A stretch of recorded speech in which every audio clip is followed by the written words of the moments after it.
কুণাল ঘোষ আজকে সাধু সাজছে কেন? তুমি মহারাজ হয়ে গেলে আজকে, আর মীনাক্ষী চোর হয়ে গেল। শতরূপ ঘোষের গাড়ি নিয়ে একটা বিতর্কে প্রেস কনফারেন্স কুণাল ঘোষ করেন।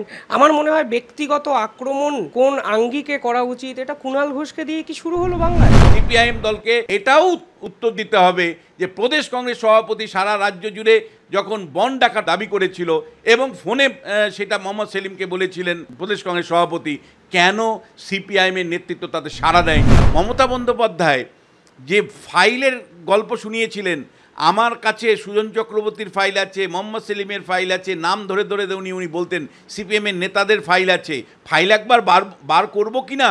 মানে সিপিএমের টপ লিডারশিপরা ব্ল্যাকমেল হচ্ছেন না তো? মানুষ থেকেই মানুষ বেরায়, বিরুদ্ধতায় ভিড় বাড়ায়। তুমিও মানুষ, আমিও মানুষ, তফাৎ শুধু শীত দাঁড়ায়। বর্তমান রাজ্য রাজনীতির যে কঙ্কালসার চেহারা আমরা দেখছি, মানুষ ওই শিরদাঁড়াটা খুঁজছে, রাজনীতিবিদের মধ্যে খুঁজছে, আমাদের মধ্যে খুঁজছে, সাধারণ মানুষের মধ্যে খুঁজছে। সত্যি শিরদাঁড়াহীন একটা সমাজ যদি এস্টাবলিশড হয়, তাহলে যে দৈন্য দশা জাগ্রত হয় তা আমরা চাক্ষুষ করলাম কসবাকাণ্ডে। সব কিছুকে ছাপিয়ে এখন আলোচনার কেন্দ্রবিন্দুতে কুণাল ঘোষ এবং মীনাক্ষী, যারা ব্যক্তিগত তরজায় জড়িয়ে পড়লেন এবং কুণাল ঘোষকে কোট আনকোট শুয়োরের বাচ্চা বলে আক্রমণ করলেন মীনাক্ষী, যা নিয়ে রাজনৈতিক মহল উত্তাল। কোন দিকে যাচ্ছে রাজ্যের পরিস্থিতি, বিচার বিশ্লেষণে আমার সঙ্গে এই মুহূর্তে উপস্থিত আছেন অধ্যাপক বিশ্বনাথ চক্রবর্তী। স্যার, প্রথমে দ্য ইন্ডিপেন্ডেন্ট বেঙ্গলে স্বাগত। আমি সরাসরি প্রশ্নে আসছি। কালকে থেকে যে বিতর্ক সব থেকে বেশি মাথাচাড়া দিয়েছে, প্রকাশ্যে মঞ্চে মীনাক্ষী কুণাল ঘোষকে কোট আনকোট শুয়োরের বাচ্চা বলেছেন, সারদার জেলখাটা আসামি বলেছেন এবং এই ধরনের কিছু কথাবার্তা বলেছেন যা সমীচীন নয় বলে বলছেন এক পক্ষ। আপনি কিভাবে দেখছেন পুরো বিষয়টি? না, একটা তো অবজেক্টিভলি বলেছে, সারদা ইস্যুতেই কুণাল ঘোষ জেল খেটেছিলেন, কিন্তু একজন অধ্যাপক হিসাবে এই ধরনের গালিগালাজ দেওয়ার মানে তীব্র বিরোধী, এবং বছরকে বছর গলা চড়িয়ে সেগুলো সমালোচনা করেছি। সেগুলোকে আমি মনে করি যে অন্যায়, ব্যক্তিগত স্তরে সেই অন্যায়। কিন্তু আমার প্রশ্ন হচ্ছে, কুণাল ঘোষ আজকে সাধু সাজছে কেন? তুমি মহারাজ হয়ে গেলে আজকে, আর মীনাক্ষী চোর হয়ে গেল।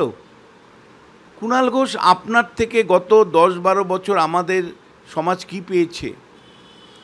আমাদের সমাজ কি পেয়েছে আপনি ভুলে গেলেন এত তাড়াতাড়ি? যে কিভাবে শুভেন্দু অধিকারীকে আক্রমণ করতে গিয়ে তার বাবা মাকে তুলে এনেছিলেন, পিতৃ পরিচয় পর্যন্ত প্রশ্ন উঠেছিল। শুভেন্দু অধিকারী গ্রে থেকে শুরু করে তারপরে ডোন্ট টাচ মি কনটেক্সটে আপনি কী ধরনের ল্যাঙ্গুয়েজগুলো ব্যবহার করেছিলেন। শিশির অধিকারী একটা সিনিয়র মোস্ট লিডার এবং তার স্ত্রী, তাদের ব্যক্তিগত জীবন কনটেক্সটে শুভেন্দু অধিকারীর পরিচয়, এইটা ইঙ্গিত কোনভাবে করা হয়েছিল সেদিন, কিভাবে করা হয়েছিল, সেগুলো সমস্ত টেলিভিশন চ্যানেলগুলো কিন্তু দেখিয়ে নিন্দা করেছিল। আপনি কাকে ছেড়েছেন? কারো বডি শেমিং করেছেন, এমনকি একটা অ্যানালাইসিস দিতে গিয়ে আমি টেলিভিশনে যখন কিছু বলেছিলাম, তাকে আমাকে কেন্দ্র করে আপনি একের পর এক ভিডিও তৈরি করে আপনি বডি শেমিংয়ের, আমার মাথায় চুল নেই, আমি দেখতে কেমন বিকট, এইসব নিয়ে আমার বডি শেমিং করেননি আপনি। ফলে আপনি তো দিনের পর দিন এই বাংলায় যে অপসংস্কৃতি তার ধারক ও বাহক। প্রথমত, মীনাক্ষী যে বক্তব্য রেখেছে তার সাথে আমি একমত নেই। আমি মীনাক্ষীর বক্তব্য তীব্র আপত্তি জানাচ্ছি। একজন রাজ্য স্তরের নেত্রী, তিনি অবশ্যই সারদা ইস্যুতে যে বক্তব্য রেখেছে সেটা তো সত্যি কথা, কিন্তু তারপরে ব্যক্তিগতভাবে তাকে যেভাবে আক্রমণ করা হয়েছে, যে ভাষা আমরা বাঙালি সমাজে ব্যবহার করি না, মীনাক্ষী যে শব্দটা ব্যবহার করেছে সেটা তীব্র তীব্র তীব্র আপত্তি জানাচ্ছি। কিন্তু আমি দুহাত তুলে আপনাকে, কুণাল ঘোষ, আপনাকে সমর্থন করতে পারতাম যদি দেখতাম যে গত 10 বছরে আপনি একটা সুস্থ সংস্কৃতি কথা বলেছেন একজন মুখপাত্র হিসাবে, যাকে যা নয় তাই বলেছেন, যে যা ইচ্ছা তাই বলেছেন, এবং আপনার আক্রমণগুলো অধিকাংশ ক্ষেত্রেই ব্যক্তিগত স্তরে হয়েছে, দিনের পর দিন হয়েছে। তাতে রাজনৈতিক দলের নেতৃত্ব থেকে শুরু করে এই যে নাগরিক সমাজের নানা ব্যক্তি তাদের সম্পর্কে ক্রমাগত কুৎসা এবং যে ভাষা ব্যবহার করা হয় এক একটা আপনার প্রেস কনফারেন্সে, আমি তার থেকে কি সিদ্ধান্ত আসবো যে গত 10 বছরের শাসক হিসাবে, মুখপাত্র হিসাবে আপনি যে ভূমিকা পালন করেছিলেন সেই ভূমিকারই আরেক ধরনের রিফ্লেকশন। এটাকে যদি সংক্ষেপে বাংলা ভাষায় বলতে হয় তাহলে চালুনি আপনি সূচের ফুটো খুঁজছেন, চালুনি হয়ে সূচের ফুটো খুঁজছেন। মীনাক্ষী যেটা বলেছে সেটা অন্যায়, কিন্তু গত বেশ কিছু বছর ধরে আপনি তৃণমূলের মুখপাত্র হিসাবে কিভাবে এক একজনকে আক্রমণ করেছেন, কি ভাষায় আক্রমণ করেছেন, কোন রাজনৈতিক সংস্কৃতির জন্ম দিয়েছেন এবং প্রাতিষ্ঠানিক রূপ দিয়েছেন আপনি, সেটা আপনি কিন্তু ভুলে গেলে চলবে না। একটা প্রশ্ন আমি এটা করি, আমার এখনো মনে আছে শতরূপ ঘোষের গাড়ি নিয়ে একটা বিতর্কে প্রেস কনফারেন্স কুণাল ঘোষ করেন। আমার মনে হয় ব্যক্তিগত আক্রমণ কোন আঙ্গিকে করা উচিত, এটা কুণাল ঘোষকে দিয়ে কি শুরু হলো বাংলায়, মানে বর্তমান সময়ে? দেখো, আমার কিন্তু বারবার যেটা মনে হয় যে কারো জীবন চর্চা নিয়েও প্রশ্ন তুলতে পারে, পাবলিক লাইফ নিয়ে, কারণ পাবলিক ফিগার যারা আছেন তাদের প্রশ্ন তুলতে পারে। কিন্তু শুভেন্দুর বাবা মা কি অন্যায় করেছিল, অথবা কারো ব্যক্তিগত চরিত্রের জায়গা, সেইখানে শুভেন্দু গ্রে নয়, ডোন্ট টাচ মির কনটেক্সটে যেভাবে মানে উনি ভাসিয়ে দিয়েছিলেন এইসব ল্যাঙ্গুয়েজ, সেগুলো মানুষের কিন্তু মনে আছে। এবং আরজি করের ঘটনার কনটেক্সটে যারা শিল্পী সাহিত্যিকরা মানে এতে অংশগ্রহণ করেছিল তাদেরকে যেভাবে পার্সোনালি আক্রমণ করা হয়েছিল, এবং আক্রমণগুলোর যদি তুমি ভাষাগত অবস্থান দেখো যথেষ্ট আপত্তিকর। এবং দেখো, আজকে এই ঘটনার পরে আমি মনে করি যে বাংলার মানে পচা গলা রাজনীতি, যে পচা গলা রাজনীতি প্রতিনিয়ত বহন করে চলেছেন কুণাল ঘোষরা, এই পচা গলা রাজনীতিতে মানে আমার মতে যে পাপ ফেললেন মীনাক্ষী, তিনি তৃণমূলের সিপিএমের একজন প্রতিশ্রুতিবান নেত্রী, তিনি কিন্তু একই পথিক হলেন। ফলে কুণাল ঘোষ মানে এরপরে মীনাক্ষীর পক্ষে নীতি নৈতিকতা নিয়ে প্রশ্ন করা কিন্তু কঠিন হবে, বা ভাষা নিয়ে প্রশ্ন হবে। দেখো, অনুব্রত মণ্ডলরা যে ভাষায় কথা বলেন, উদয়ন গুহ যে ভাষায় কথা বলেন, যেগুলোর সাথে হিংসাও যুক্ত থাকে, যেভাবে মানে তোমার হাওড়া জেলাতে বিভিন্ন নেতা এক এক সময় কথা বলেছেন, এগুলো যদি তুমি সবগুলো ধরো, এবং অতীতে কুণাল ঘোষ ইমিডিয়েটলি আমার ইন্টারভিউ দেখে বলতে পারে অতীতে দাদা সিপিএম করেনি, হয় অবশ্যই করেছে, অতীতে করেছে জন্য তো চিৎকার করেছি আমরা, আপনারা তো পরিবর্তনের ডাক দিয়েছিলেন।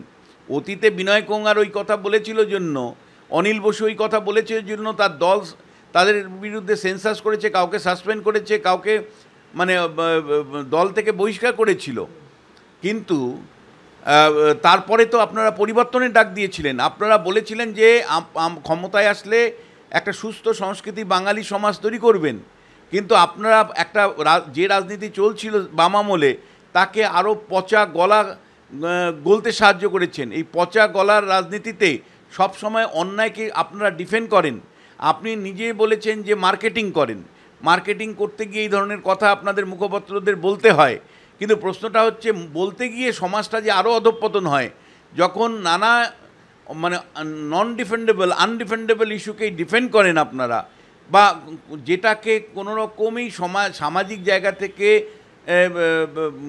আশ্রয় প্রশ্রয় দেওয়ার কথা নয়, সেই সমস্ত বিষয়গুলোও যখন আপনি মুখপাত্র হিসাবে ডিফেন্ড করেন, মানুষের রাগ হয়। আজকে আমি দেখছিলাম যে মীনাক্ষী ওই রকম অন্যায় কাজ করার পরেও, অন্যায় শব্দ ব্যবহার করার পরেও মীনাক্ষীর হয়ে হাজার হাজার লোক দাঁড়িয়ে পড়েছে। তারা বলতে চাইছে যে মুখপত্রকে আপনারা যা বলেছেন ঠিক বলেছেন। এই কারণেই ঠিক বলেছেন যে মুখপত্র প্রতিনিয়ত যে ধরনের ভাষা ব্যবহার করে, যে ধরনের ল্যাঙ্গুয়েজ ব্যবহার করে সমস্ত মানুষকে আক্রমণ করে, প্রতিপক্ষ করে, তাতে কোনো পরিচালক আপনাকে স্থান দিতে পারে তার সিনেমাতে, কিন্তু সমাজের বৃহত্তম মানুষ কি সত্যি আপনার ওই বক্তব্য পছন্দ করে? তৃণমূল কংগ্রেসের যেগুলো ডিফেন্ড করার নয়, যেভাবে আপনি ডিফেন্ড করে ব্যক্তিগত আক্রমণ করেন, কুৎসা নেমে আসে মানুষের উপরে, তাতে কিন্তু মানুষ বিরক্ত, যার জন্য ওই রকম একটা অন্যায় কাজ মীনাক্ষী করবার পরেও মীনাক্ষীর পক্ষে হাজার হাজার লোক দাঁড়িয়ে যাচ্ছে, বলছে যে এর থেকেও আরও খারাপ শব্দ ব্যবহার করলেন না কেন। দেখো, এটা আমাদের ভয়ের, এটা আমাদের চিন্তার, যে এই বিপুল সংখ্যক মানুষ কেন মীনাক্ষীর পাশে দাঁড়িয়ে যাচ্ছে। আমরা তো সমালোচনা করছি, কিন্তু ওই যে প্রশ্নটা যখন আসছে যে মীনাক্ষী এই কথাটি বলে যেমন অন্যায় করেছে, তার যার বিরুদ্ধে করেছে তিনি কি সাধু, তিনি কি সাধু, অর্থাৎ কুণাল ঘোষ কি সাধু? কুণাল ঘোষ যে ভাষা ব্যবহার করেন বছরকে বছর, সেইটা কোনো মতেই কি জাস্টিফাই করা যায়? বা যেভাবে প্রতিপক্ষকে আক্রমণ করেন, সেই আক্রমণের ধারা অধিকাংশ ক্ষেত্রেই ব্যক্তিগত স্তরে হয়ে থাকে। ফলে কার মানে কোনো সময় বডি শেমিং করেন, কার মাথায় চুল নেই, কে দেখতে কেমন, কার বাবা মা কোথায়, মানে ইত্যাদি নিয়ে যখন আপনি প্রশ্ন তোলেন, সেই প্রশ্নগুলো তোলার ফলে কিন্তু মানুষ বিরক্ত। ফলে মীনাক্ষীর একটা অন্যায় কথাকেও কিন্তু মানুষ বলছে যে যার বিরুদ্ধে বলেছেন ঠিক বলেছেন, এটা ঠিক নয়। আমি শুভম একজন অধ্যাপক হিসাবে বলবো যে এই যে কালচারটা, পচা গড়া কালচারটা চলছে, এটা অন্যায় সংস্কৃতি। এই সংস্কৃতির থেকে কিন্তু আমাদের বেরিয়ে আসা উচিত, এবং সমস্ত রাজনৈতিক দলের বা নেতাদের কাছে আমার জোর হাতে অধ্যাপক হিসাবে অ্যাপিল থাকবে যে অবশ্যই আক্রমণ হোক, সেটা ব্যক্তি স্তরের নয়, অবশ্যই আক্রমণ হোক সেটা গালাগালির পর্যায়ে নয়, অবশ্যই আক্রমণ হোক সেটা ভয় সন্ত্রাস তৈরি করবার জন্য নয়, যেটা তৃণমূল নেতারা প্রায়ই করে থাকেন, ভয় দেখাও, সন্তুষ্ট করার জন্য শব্দ বাক্যগুলো করে। তার কাউন্টার হিসেবে দিলীপ ঘোষরাও করেন, তার কাউন্টার হিসেবে অবশ্যই সুকান্ত মজুমদার সম্প্রতি করেছেন, একটা দুটো তো আমি জানি, একাধিক প্রশ্ন বিরোধী রাজনৈতিক দলের নেতাদের নেতৃত্বের বিরুদ্ধেও আছে যে ভাষা সন্ত্রাস তারা করেন। বিরোধী রাজনৈতিক দলের বিরুদ্ধেও একই অভিযোগ আছে যে খারাপ অপশব্দ ব্যবহার করেন।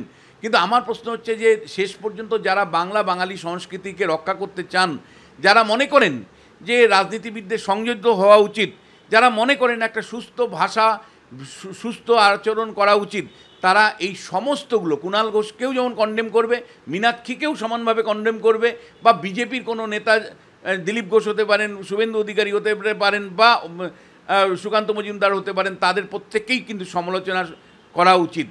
কোনো মানে দেখো, এটা আমি তোমাকে খুব পরিষ্কার করে বলতে চাই যে তাপস পাল যখন বলেছিলেন যে ছেলে ঢুকিয়ে দিব, আজকে তুমি দেখো বাস্তবে কিন্তু ছেলে ঢুকেই গেল। তুমি লক্ষ্য করো, এই ল কলেজের যে ঘটনা, দক্ষিণ কলকাতা ল কলেজের যে ঘটনা, সেই ঘটনাটা দিনের শেষে কী বেরোলো? আগে আমরা কি দেখতাম? আমরা দেখতাম যে বিরোধী রাজনৈতিক দলের উপর চাপ তৈরি করবার জন্য, তাদের সন্ত্রস্ত করবার জন্য রেপ হিসাবে ব্যবহার করতো। Rape has been used politically, আমি তোমায় বলছি, in West Bengal rape has been used as a political weapon. এবং ম্যাক্সিমাম ক্ষেত্রে তুমি যদি দেখো, এর আগে যে অভিযোগগুলো, সেটা দেখা যেত বিরোধী কোনো নেত্রী, বিরোধী দলের কোনো পরিবার, সিপিএমের কোনো পরিবার, বিজেপির কোনো পরিবার এই রেপের মানে পলিটিক্যাল ভিকটিম হয়েছে। এইবার তখন আমরা মনে করতাম কি, যে বিরোধী দলের নেত্রীদের তো এই ধরনের একটু কিছু হতেই হবে, বা এটা এরকম। কোনো সময় বলা হয়েছে যে এটা ছোট ঘটনা, মানে রাজ্যের শাসক প্রধানা বলেছেন এটা ছোট ঘটনা, কখনো বলেছেন লাভ অ্যাফেয়ার্স, হ্যাঁ, বলে এই প্রেগনেন্সির গল্প শুনেছি আমরা, এরকম খরিদ্দারের গল্প শুনেছি, এরকম নানা শাসক দল নানা রকম বক্তব্য রেখেছেন। কিন্তু তুমি আমায় বলো, যখন বিরোধী রাজনৈতিক দলের নেতৃত্ব এই শিকার হয়েছেন রেপের, তখন বা তাদের সমর্থকরা, তখন আমরা দূর থেকে দেখেছি। আজকে তৃণমূল ঘরেই কিন্তু ঢুকে গেল। মানে তাপস পাল আজ থেকে কত বছর আগে বলেছিল যে ছেলেদেরকে ঢুকিয়ে দিব রেপ করার জন্য, আজকে সেই রকম একটা পরিস্থিতি কিন্তু তৈরি হলো কলকাতার বুকে, এবং তৃণমূলকেই এই ঘটনাটা ঘটালো। তা আমি তাই সেই কারণেই তোমায় বলছি যে দেখো, খারাপটা না আমরা অল্প সময়ের মধ্যে প্রাতিষ্ঠানিক রূপ দিয়ে দিই। মানে ধরো সন্ত্রাস, ভোট রিগিং বামেদের বিরুদ্ধে অভিযোগ ছিল, সেটা তৃণমূল কংগ্রেস কয়েক গুণ বাড়ালো। অর্থাৎ বামেদের খারাপ যতটুকু ছিল, সেটাকে আরও চূড়ান্ততম খারাপে পরিণত করলো তৃণমূল কংগ্রেস। ভোট সন্ত্রাস, ভোট রিগিং, আজকে ভোট সন্ত্রাসে তমন্নার মতন একটা ছোট্ট শিশুকে হারাতে আমাদের হলো।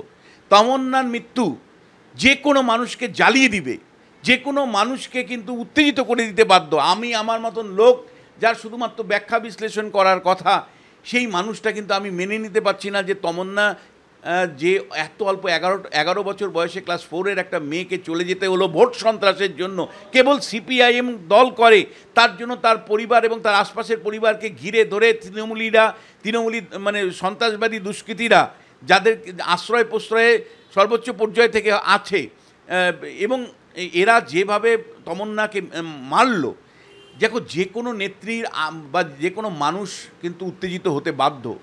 আমি জানি না যে কেন সিপিএম পরের দিন বনড ডাকলো না, কারণ তোমাকে আমি একটা ইনফরমেশন দিতে চাই। সেটা হলো যে প্রদেশ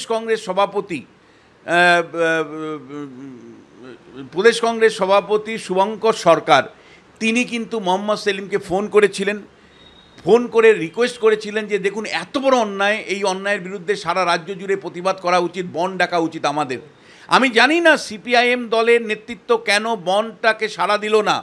যে প্রতিবাদ একটা 11 বছরের ফুটফুটে বাচ্চার বিরুদ্ধে হওয়া উচিত ছিল রাজ্যব্যাপী আন্দোলন করে, গণ আন্দোলন করে বনড ডাকে, সেই রকম প্রতিবাদ হলো না।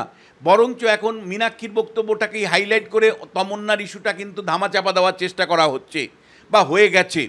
আমি প্রশ্ন তুলতে চাই, সিপিআইএম দলের যে সর্বোচ্চ নেতৃত্ব, তারা কি সত্যি ভয়ে আছে যে সর্বাত্মক আন্দোলন তৃণমূলের বিরুদ্ধে করতে চাইছে না? নাকি মমতা বন্দ্যোপাধ্যায় যে ফাইলের গল্প শুনিয়েছিলেন, আমার কাছে সুজন চক্রবর্তীর ফাইল আছে, মোহাম্মদ সেলিমের ফাইল আছে, নাম ধরে ধরে উনি বলতেন সিপিএমের নেতাদের ফাইল আছে, ফাইল একবার বার করবো কি না? মানে সিপিএমের টপ লিডারশিপরা ব্ল্যাকমেল হচ্ছেন না তো? না হলে একেবারে নির্দিষ্ট করে বলছি, শুভঙ্কর সরকার রাজ্য সভাপতি, তিনি ওই রকম একটা ফুটফুটে বাচ্চার মৃত্যুর পরে তিনি বললেন সারা রাজ্য জুড়ে প্রতিবাদ আন্দোলন হওয়া উচিত, কারণ এটা 3 ধরনের ক্রাইম ছিল। একটা হলো বেছে বেছে সিপিএমের পরিবারগুলোকে ঘিরে ধরে তৃণমূলীরা আক্রমণ করেছিল। 2 হলো যে হোসেনের মেয়েটাকে শেষ করবার বার্তা এসেছিল এবং হোসেনের মেয়েটাকে, এবং 3rd হলো যে 24 জনের বিরুদ্ধে এফআইআর হয়েছিল, মাত্র 9 জন মনে হয় ধরা পড়েছে, সবাই কেন ধরা পড়েনি। ফলে এই একটা ব্যাপক ধরনের আন্দোলন এবং বাংলা বন্ধের মতন ডাক দেওয়ার দাবি জানিয়েছিলেন কিন্তু প্রদেশ কংগ্রেস সভাপতি শুভঙ্কর সরকার। কেন মোহাম্মদ সেলিম সাড়া দেননি? তাহলে কি মমতা বন্দ্যোপাধ্যায়ের ফাইলের ভয়ে? মমতা বন্দ্যোপাধ্যায় কি পেছন থেকে ব্ল্যাকমেল করছে সিপিএমের তাবর নেতাদেরকে? আমি জানি না, কিন্তু প্রতিবাদটা কেন মিউ হচ্ছে? যেভাবে এখনও সিপিএমের জেলা স্তর থেকে রাজ্য স্তর, ব্লক স্তরের কর্মী আছে, এখনও আমি বলছি লেভি দেওয়া কর্মী, এখনও যেভাবে পার্টি অফিস আছে সিপিএমের বিভিন্ন অঞ্চলে, সিপিএম চাইলে কিন্তু গণ আন্দোলন বড় করে করতে পারে। সিপিএমের গণ আন্দোলনকে আটকাচ্ছে কারা পশ্চিমবাংলাতে মানে সিপিআইএম দলটাকে রাস্তায় রাখতে দিচ্ছে না? এটাও কিন্তু একটা বড় প্রশ্ন। শেষ পর্যন্ত ওই মমতা বন্দ্যোপাধ্যায় যে ফাইলের গল্প আমাদের শুনিয়েছিলেন, ফাইলের কাছে মাথা নত করছে না তো মানে সুজন চক্রবর্তী, মোহাম্মদ সেলিম থেকে শুরু করে যে সিপিএমের তাবর নেতারা, আমরা জানি না, কিন্তু এই অভিযোগটাও কিন্তু নানা স্তর থেকে আসছে। আমার মনে হয় তমন্না খাতুমের মৃত্যুটা এত ভয়াবহ মৃত্যু ছিল যেটা কেবলমাত্র মীনাক্ষী একটা বক্তব্য একটা নেতাকে কি বলেছেন সেইটা দিয়ে যদি শাসক দল মনে করে ধামাচাপা দেবেন, সেটা কিন্তু অন্যায় হবে। কারণ তমন্না খাতুমের মৃত্যু হলো একটা সিস্টেমেটিক, একটা তৃণমূল কংগ্রেসের যে রাজনীতি, সেই সংগঠিত রাজনীতির বহিঃপ্রকাশে কিন্তু ওই তমন্না খাতুমের মৃত্যু। কি সিস্টেমেটিক রাজনীতি? সেটা হলো লোকাল লেভেলে হুলিগান, লোকাল লেভেলে যারা ভোট সন্ত্রাসকারী, তাদের সারা বছর খুল্লা রেখে দাও, তারা বালি ব্যবসা করবে, তারা নানা রকম সিন্ডিকেট চালাবে অবৈধভাবে, পুলিশ প্রশাসনের সাথে সংযোগ রেখে একটা অবৈধ আতাত তৈরি থাকবে। এবং এই যে নেক্সচাসটাই কিন্তু অ্যাকচুয়ালি তমন্না খাতুনের মৃত্যুর কারণ। অর্থাৎ একেবারে তৃণমূল কংগ্রেসের যে দুর্বৃত্তায়ন রাজনীতিতে করেছে এবং একই সাথে লুম্পেনাইজেশন করেছে, তা লুম্পেনাইজেশন এবং দুর্বৃত্তায়নের ফলেই কিন্তু কালীগঞ্জ উপনির্বাচনের ফলাফলের পরে ওই রকম দুষ্কৃতীদের আক্রমণ বেছে বেছে বিরোধীদের উপর এবং তমন্না খাতুনের মৃত্যুর কারণ। এই তমন্না খাতুনের মৃত্যু মানে প্রকৃত তদন্ত এবং ন্যায় বিচার কিন্তু আমরা দাবি করছি, এবং একই সাথে শুধুমাত্র মীনাক্ষী কোনো একটা শব্দ ইউজ করেছে সেইটাকে সামনে রেখে তমন্না খাতুনের মৃত্যুটাকে ধামাচাপা দেওয়ার যে উদ্যোগ শাসক দল করছেন কেবলমাত্র একটা নেত্রীর একটা বক্তব্যকে সামনে রেখে, আমার মনে হয় বৃহত্তম ন্যায় বিচারের প্রশ্নটা অনেক অনেক বেশি গুরুত্বপূর্ণ। এবং সিপিআইএম দলকে এটাও উত্তর দিতে হবে যে প্রদেশ কংগ্রেস সভাপতি সারা রাজ্য জুড়ে যখন বন্ড ডাকার দাবি করেছিল এবং ফোনে সেটা মোহাম্মদ সেলিমকে বলেছিলেন প্রদেশ কংগ্রেস সভাপতি, কেন সিপিআইএমের নেতৃত্ব তাদের সাড়া দেয়নি, তার উত্তরটাও কিন্তু তাদের দিতে হবে। অবশ্যই সমালোচনা হোক, কিন্তু সমালোচনা শুরু হয় আত্মসমালোচনা থেকে, যা আমাদের শাসক বিরোধী হয়তো কোনো দলই করেন না বা করতে ভুলে গেছেন। আত্মসমালোচনা না করলে সমালোচনার দাম থাকে কি? রাজনীতিতে হয়তো টিকে থাকা যায়, কিন্তু সামাজিক অবস্থানে আত্মসমালোচনাটাও যে বড় প্রয়োজন সেটাই মনে করালেন বিশ্বনাথ চক্রবর্তী। আপনারা কিভাবে দেখছেন পুরো বিষয়টি কমেন্টে জানাবেন। অসংখ্য ধন্যবাদ স্যার, ধন্যবাদ আপনাদেরও।